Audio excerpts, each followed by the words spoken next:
ऐसे भारत तेरे टुकड़े होंगे गैंग के जो लोग बहाना क्या बताते हैं, हम तो बेरोजगार थे जी, बेरोजगारी के कारण क्या बैंक को लूट लोगे। 40 करोड़ लोन अभी मुद्रा बैंक के कारण दिए गए हैं, उससे लोन लेकर धंधा करिए। 10,000 से 50,000 रुपए तक स्वनिधि योजना के अंदर आपको काम करने के लिए देश के लाखों लोगों ने उसका लाभ उठाया है, उठाइए, आपको कौन मना करता है। मैं पूछना चाहता हूं, बेरोजगारी बेरोजगारी बेरोजगारी, अरे 39 करोड़ जो लोन दिए गए हैं वो देश के ही नौजवानों को दिए गए हैं, वो पाकिस्तान के आतंकवादियों को नहीं दिए गए हैं। बैंक के अधिकारी और सरकारी अधिकारी जाकर घर पे गरीब को कह रहे हैं गारंटी मोदी जी की है, आपको कोई गारंटी देने की जरूरत नहीं है, आप ये पैसा लीजिए और काम धंधा करिए। बहुत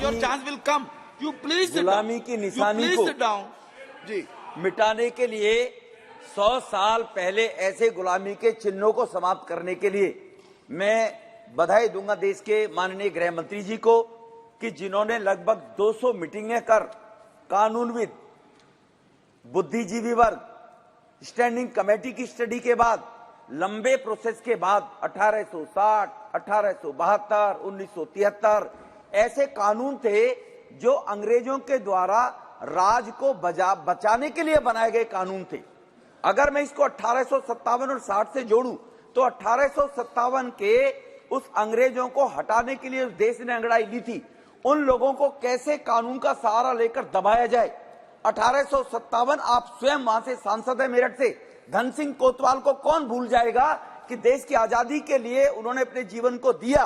और जेलों में जो बेकसूर लोग बनते उनको छुड़ाकर और 6,000 लोगों की निर्मम पूरे के पूरे गांव की हत्या कर दी गई थी। ये वो काले कानून आज तक किसी ने बदलने की, और देश के अभी सिमरत कौर जी बोल रही थी ह्यूमन राइट, मनुष्य के अधिकार, उन सबको दिलाने के लिए कभी किसी ने साहस नहीं जुटाया। लेकिन मैं मोदी सरकार के द्वारा लिए हुए इस निर्णय के लिए उनको इस बात के लिए बहुत बहुत बधाई देता हूं, क्योंकि पहले जो कानून थे वो दंड पर आधारित कानून थे। ये 3 तरह के कानून थे हमारे देश के अंदर जो गुलामी के प्रतीक के रूप में थे। इंडियन पेनल कोड जो 1857 में यह बताता कि अपराध क्या है,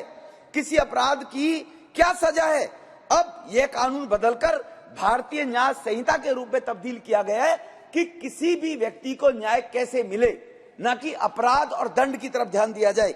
अब यह भारतीय न्याय संहिता जो पहले भारतीय दंड संहिता के रूप में था, मूल रूप से पहले वाला दंड और अपराधी पर केंद्रित था, और अब पीड़ित को न्याय से विधेयक पर यह केंद्रित विधेयक लाया गया, जिसके समर्थन में मैं खड़ा हुआ हूं। माननीय अध्यक्ष जी, क्रिमिनल प्रोसीजर कोड 1973 यह स्टैब्लिश करता है कि इन्वेस्टिगेशन, ट्रायल, अपील कैसे होगी। अब है भारतीय नागरिक सुरक्षा संहिता, मतलब अब प्रोसीजर नागरिक को सुरक्षित एवं न्याय दिलाने के लिए संकल्पित होगा। तीसरा है इंडियन एविडेंस एक्ट 1872, यह कानून साक्ष्य प्रस्तुति एवं रिलायबिलिटी के विषय में कानून को लाया गया है। अध्यक्ष जी, भारतीय न्याय संहिता की कुछ विशेषताएं जो तब्दीली करने के बाद माननीय गृह मंत्री जी के प्रयास से माननीय मोदी जी के नेतृत्व में सरकार के द्वारा किया गया है, जैसे अलगाववाद, अगर जो रेबिलियन अगेंस्ट गवर्नमेंट, जो जिस प्रकार से अलगाववाद की बातें किया करते थे, अलगाववाद की बातें करने से भारत तेरे टुकड़े होंगे जैसे गैंग के लोगों को ये मौका मिलता था भारत के अंदर अलगाववाद फैलाने का। और नक्सलाइट के रूप में जो होते थे वो गवर्नमेंट के खिलाफ, वो कहते क्या थे, हम गवर्नमेंट के खिलाफ बोल रहे हैं, राज के खिलाफ बोल रहे हैं। अब ये कानून कर दिया गया है, ये राज्य के खिलाफ नहीं होगा कानून, ये राष्ट्र के खिलाफ विद्रोह माना जाएगा, और इसको अब आतंकवाद की परिभाषा में सम्मिलित करने का काम किया गया है, जो आगे आने वाले वक्त में लोग हिमाकत न कर पाए। अभी जो चर्चा की बहुत वक्ताओं ने की, पार्लियामेंट में जो 1 सप्ताह पहले घटना घटी, जो लोग कूद गए उनको सरदार भगत सिंह जी की फोटो दिखाई जाती है, उनको सरदार सुभाष चंद्र बोस की फोटो दिखाई जाती है, सोशल मीडिया पर डाला जाता है, उनको बरगलाया जाता है नौजवानों को, उनको ये बताया जाता अरे भाई तब देश गुलाम था,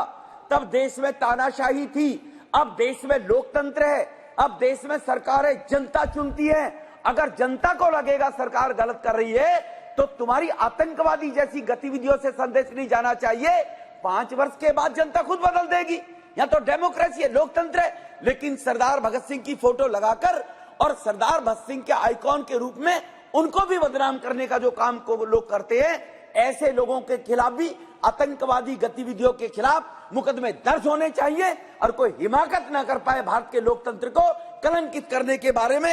ये सेक्शन 113 के अंदर ये प्रोविजन लाने का काम किया है। ऐसे भारत तेरे टुकड़े होंगे गैंग के जो लोग बहाना क्या बताते हैं, हम तो बेरोजगार थे जी, बेरोजगारी के कारण क्या बैंक को लूट लोगे, बेरोजगार थी था, धंधा करिए। 39 करोड़ लोन अभी मुद्रा बैंक के कारण दिए गए हैं, उससे लोन लेकर धंधा करिए। 10,000 से 50,000 रुपए तक स्वनिधि योजना के अंदर आपको काम करने के लिए देश के लाखों लोगों ने उसका लाभ उठाया है, उठाइए, आपको कौन मना करता है। लेकिन सरदार भगत सिंह जी की फोटो सोशल मीडिया पर डालकर जिससे देश की भी छवि दुनिया भर के अंदर कलंकित होती है। मैं पूछना चाहता हूं, बेरोजगारी बेरोजगारी बेरोजगारी, अरे 39 करोड़ जो लोन दिए गए हैं वो देश के ही नौजवानों को दिए गए हैं, वो पाकिस्तान के आतंकवादियों को नहीं दिए गए हैं, वो देश के नौजवानों को दिए गए। उससे पहले का इतिहास बताएं कि गरीब लोगों को बगैर लोन के, बगैर ब्याज के कितने लोन प्रोवाइड किए जाते थे। बैंक के अधिकारी और सरकारी अधिकारी जाकर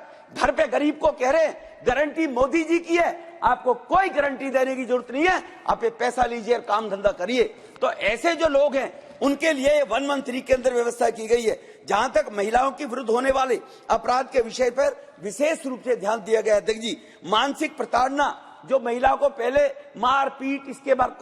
केवल उसी को क्रूरल्टी बोलते थे, अब उसको मानसिक प्रताड़िता के रूप, दहेज के रूप में, किसी भी रूप में अगर लोग घर में उसको प्रताड़ित करेंगे बहन को, और कुछ गलत मानसिकता के लोग होते हैं उसको भी अब क्रूरल्टी के रूप में सेक्शन 80C में यहाँ पर स्थान दिया गया है कि बहनों माताओं के साथ अत्याचार न हो। माता बहनों पर होने वाले सेक्सुअल ऑफेंस जो होते थे उस केसेस के अंदर वुमेन की आइडेंटिटी जो होती थी उसको डिस्क्लोज करने पर अब 2 वर्ष की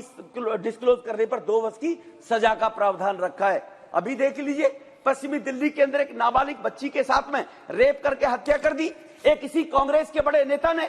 वो सोशल मीडिया पर अपनी वो मेंबर है जी हाउस के, इसलिए मैं ये नहीं कह रहा हूं, लेकिन सोशल मीडिया पर डालकर और अपनी पॉपुलैरिटी प्राप्त करने के लिए और ट्विटर पर डाल दिया उसका, उस बच्ची का, उसका घर फोटो, उस परिवार को बदनाम करने के लिए। इस प्रकार के भी माता बहनों के साथ अगर कोई ऐसी हरासमेंट होगी और उसको पब्लिसाइज कोई व्यक्ति करेगा तो सेक्शन 72 के अंदर उसमें भी 2 साल की सजा का प्रावधान इस कानून के अंदर रखा गया है, जो पहले नहीं होता था, जो 100 साल पुराने कानून थे। सर, ये गैर जिम्मेदार लोगों पर भी रोक लगाने के लिए व्यवस्था की गई है। सेक्शन 69 में शादी का झूठा झांसा देकर लोग शारीरिक संबंध बनाने पर, उसमें लोग कहते थे जी मैं शादी करूंगा, पुलिस के पास कोई व्यवस्था ही नहीं थी। जब पुलिस को कोई व्यवस्था नहीं मिलती, सेक्शन 376 में कानून में उसके खिलाफ FIR दर्ज हो जाती थी, महिला बेचारी हॉस्टाइल हो जाती थी, सोचती थी मैं कोर्ट में जाकर बदनाम होती फिरूंगी, कोर्ट में जाके कैसे हुआ क्या हुआ मुझे जलील करना पड़ेगा। उसके लिए भी अब अगर कोई उसका नाम बताकर, अपना काम बताकर, अपना पहचान छुपाकर और मैं शादी करूंगा और उसके साथ सेक्सुअल हरासमेंट उसके भले ही सहमति से भी करे, उसमें भी 10 साल सजा का प्रोविजन रखा गया है, जो पहले हमारे कानून में इसका स्पष्टीकरण कहीं कोई भी उजागर नहीं था। इस प्रकार से भारतीय नागरिक सुरक्षा संहिता। सर 5 मिनट, मैंने 10 मिनट के लिए बोला था जगजी से, सर 5 मिनट मेरा बढ़वा दो सर। अब trial court time bound manner में होंगी कि 15 साल, 17 साल, जैसे निशिकांत दुबे जी ने भी अभी जिक्र किया था। सर, मैं सर एक पॉलिटिकल फंक्शन के अंदर खड़ा हुआ था, मैं मंच पे खड़ा हुआ हूं, नीचे कुछ लोगों का झगड़ा हो गया, उनको बहला फुसला कर विरोधी लोगों ने कहा आप कहो विदुड़ी जी का नाम। पुलिस ने कहा हम मौके में मौजूद थे, विदुड़ी जी झगड़े में थे ही नहीं, लेकिन कोर्ट में चले गए, कोर्ट में जाकर कह दिया कि पुलिस दबाव में आ जाती है, मुकदमा दर्ज नहीं किया होगा। 14 वर्ष तक एक बेतुके 323, 341 के मुकदमे में जाकर मुझे कोर्ट में खड़ा होता था। बने दुर्योधन लोगों को गुमराह करते थे, रमेश दुबे हीनियस क्राइम मुकदमे दर्ज है, जबकि किसी देश की अदालत में मेरे पे कोई मुकदमा ही दर्ज नहीं है जी। लेकिन इस प्रकार की चीजों को रोकने के लिए अब टाइम बाउंड, उसको क्लियरिटी होनी चाहिए, वो फैसले किए जाने चाहिए। पुलिस इन्वेस्टिगेशन के अंदर समाज की आवश्यकता और अभियुक्त के अधिकार, इनको दोनों को ध्यान में रखते हुए ये बैलेंस करके कानून में प्रोविजन किया गया। सर, यहाँ पर एक तरफ जहां पुलिस को अधिकार दिए गए वहीं कोर्ट को भी पावर दी गई है ताकि अभियुक्त के अधिकारों की भी रक्षा हो सके। क्योंकि मैं उसमें आगे आने वाले वक्त में बताना चाहूंगा, कम्युनिटी सर्विस के अंदर इस प्रावधान के अंदर ये पेटी ऑफेंसिव जो होते थे, छोटे मोटे अपराधी को समाज सेवा में लगाया जाएगा। सेक्शन 4F के अंदर, बाई F के अंदर, जहां पर वह व्यक्ति अगर जेल जाएगा, छोटा मोटा क्राइम हो गया, जेल जाएगा, बड़े हार्डकोर क्रिमिनल की संगत में जाएगा, वो उसकी वहां पर लाइफ खराब कर देंगे, उसको मिसगाइड कर देंगे। इसी प्रकार के जैसे बहला फुसलाकर इन लोगों को पार्लियामेंट में कुदा दिया, इसलिए वो उसके लिए हमारी इस रिफॉर्मेटिव थ्योरी के संकल्प को भी यहाँ पर माननीय गृह मंत्री जी ने दोहराने का प्रयास किया गया कि उन्हें सुधरने का मौका मिल जाए, रिफॉर्मिंग उस ऐसे क्रिमिनल की हो जाए। सेक्शन 473 की अगर मैं बात करूंगा, रेमिशन के अंदर 14 वर्ष के बाद सर अगर किसी को सजा हो गई, अभी जैसे कह रही बहन अभी पंजाब के बारे में जिक्र कर रही है, 28 साल हो गए, अगर उसको यह अधिकार मिला हो आजीवन 14 वर्ष की कारावास के बाद, और मिलने के बाद अगर वो अपनी पिटीशन में जाते हैं स्टेट के अंदर, तो सरकार को यह स्पष्ट इसमें सर करना चाहिए कि एप्रोप्रिएट गवर्नमेंट, एक शब्द लिखा हुआ है, वो एप्रोप्रिएट गवर्नमेंट कौन सी होगी सर? एक स्टेट ए है, उस स्टेट के अंदर क्राइम हो गया, दूसरी स्टेट बी है, ए स्टेट के अंदर अगर क्राइम हो गया और वो कहने लगे वहां की सरकार के दबाव में ट्रायल दूसरी स्टेट में किया जाना चाहिए, ट्रायल दूसरी केस में जाकर हो गया, ट्रायल दूसरे केस में जाकर होकर कन्विक्टेड उन्होंने घोषित कर दिया दूसरे स्टेट में, वो व्यक्ति अगर अपील में जाता है सुप्रीम कोर्ट में या माफीनामे के लिए, तो अदालत कहती है कि एप्रोप्रिएट गवर्नमेंट इसमें एक्शन लेगी। तो एप्रोप्रिएट गवर्नमेंट मेरे ख्याल से तो जिस राज्य में जहां जुर्म हुआ है उसी राज्य को एप्रोप्रिएट मानना चाहिए, उसी राज्य की सरकार देख सकती है क्राइम हुआ है नहीं हुआ है। इसको भी यहाँ पर इसमें क्लियर करने की आवश्यकता है सर कि सरकार, मेरा सुझाव है एप्रोप्रिएट गवर्नमेंट जहां अपराध हुआ उसको मानने के लिए सरकार एक लास्ट बस 2 मिनट में सर, एक रिस्पॉन्सिबिलिटी ऑफ इन्वेस्टिगेशन ऑफिसर, ये बहुत जरूरी है सर। जो इन्वेस्टिगेशन ऑफिसर होता है वो एक रिस्पॉन्सिबिलिटी के साथ में क्या